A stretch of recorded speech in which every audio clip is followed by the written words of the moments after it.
So I found this comic I made in 2015.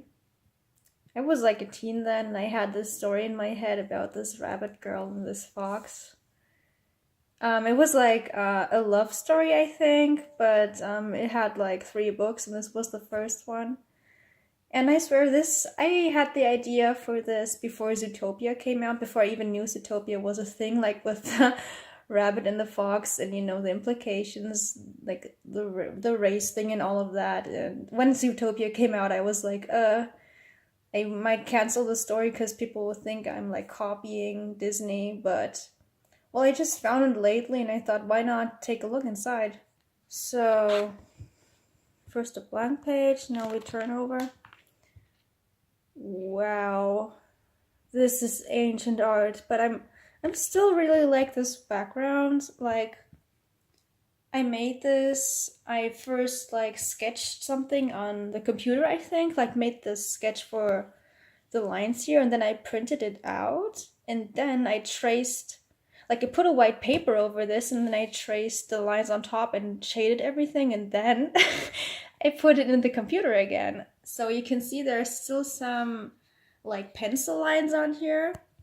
I'm trying to make this sharp. Yeah, pencil lines, but like these white things are made on the computer. I think it's a nice mix between two mediums. Wow, like I used to work really detailed, as you can see, and that changed quite a lot. I'm like, my style is a lot flatter today, and my character designs used to be really different. I feel like it's not that great anymore, but yeah, you can see there's the first few hints of my style that came later because I always used to draw these characters with these lines as their eyes. So yeah, this is by no means accurate to what I do today. But yeah, I really like the backgrounds here. I wonder why I printed this with this faint greenish tone. I think the printer had a problem, but I was like, it looks like the sepia tone, so I'll keep it. But yeah, I'm just put a shot of these details here.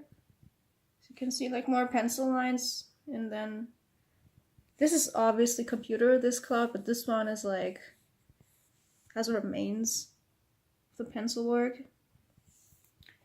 So when you turn over, yeah, there's the fox. The rabbit girl is scared of the fox.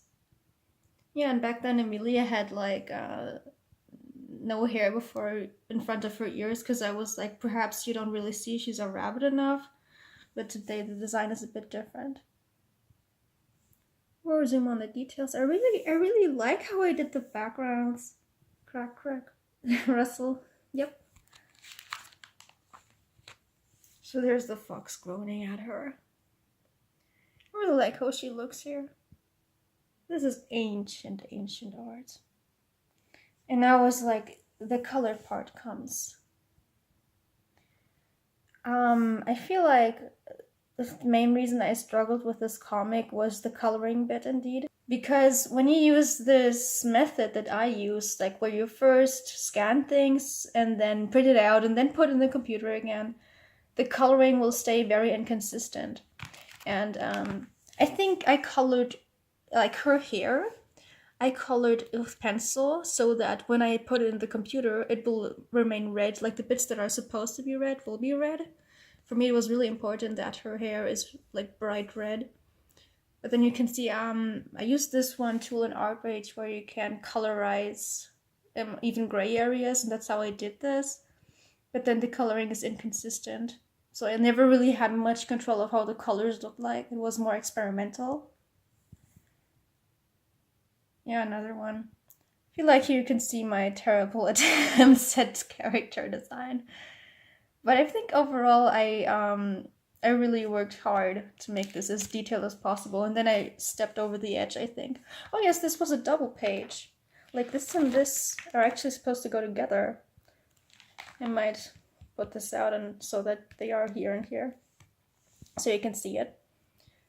Yeah, next chapter. She's on her bike. See someone behind her.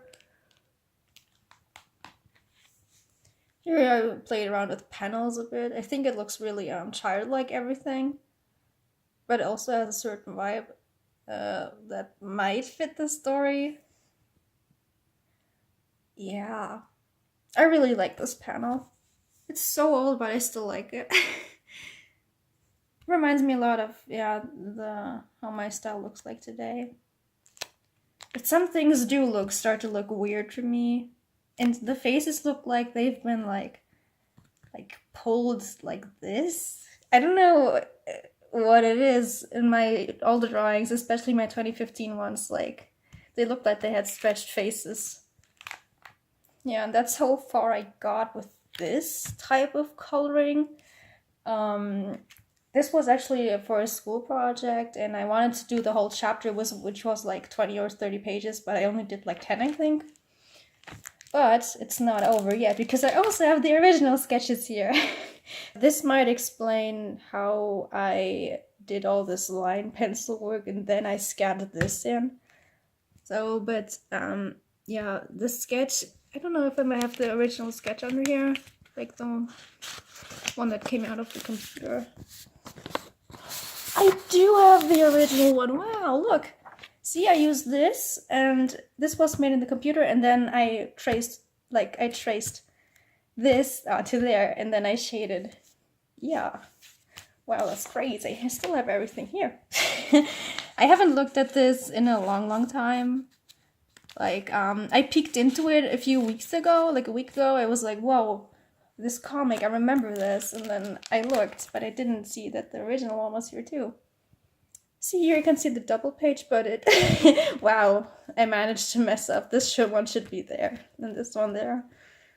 No, well, all of these are messed up in the wrong order.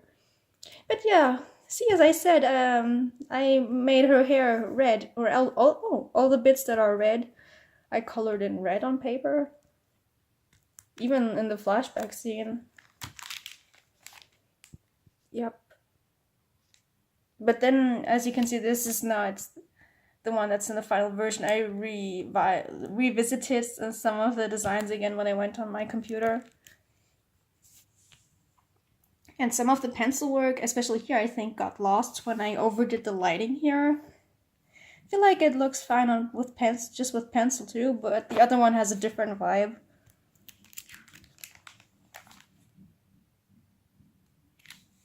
Wow, this is crazy old. It's giving me nostalgia. I think that was it. Yep. Then I have to put this one back in.